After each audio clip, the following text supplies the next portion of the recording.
having a very hard problem being in Bayview and Hunters Point since 1948.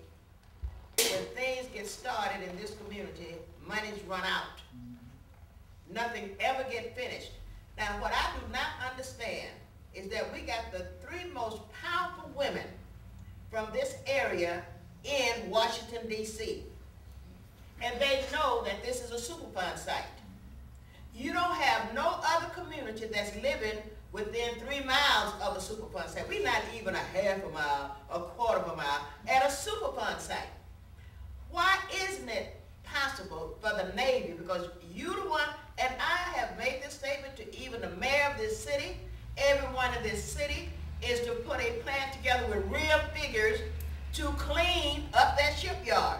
We would go to Washington and demand that monies be set aside. I said $10 billion because a third of that shipyard is landfill. A third of it. Now, let's be real. $300 and something million, that ain't no money. And then when Diane said she done found another $100 and some million for the shipyard, that is no money to clean up that shipyard. We in this community need to stop playing.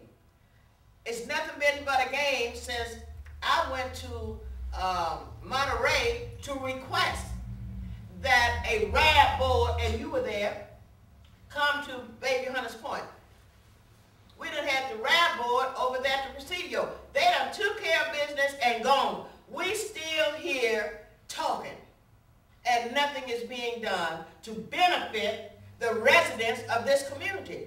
And when I was told last week about the meeting coming, I said, I'm going to come because I'm tired. I'm tired of hearing about money.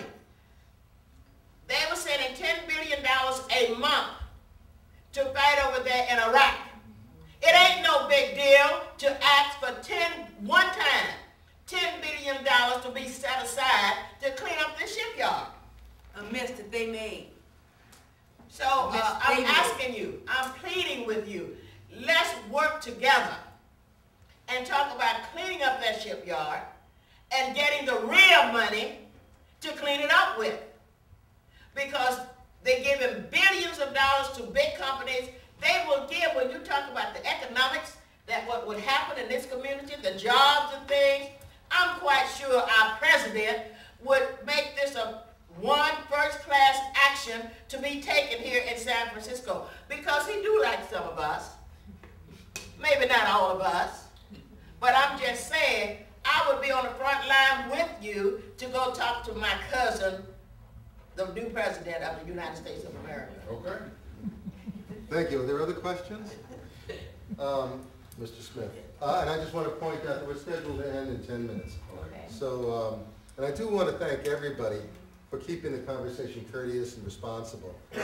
We do want to have these dialogues continue and have them be real dialogues. So really appreciate the Navy's participation and their well thought through responses, and I really appreciate the community coming in and talking from the heart and from the mind about what this community needs, because we agree fundamentally with a lot of the concerns this community has with regard to the disposition of the E2 landfill. And we'll be looking very carefully at the documentation coming out of the Navy over the next several months and years as we go through this decision-making process. So, are there any final questions from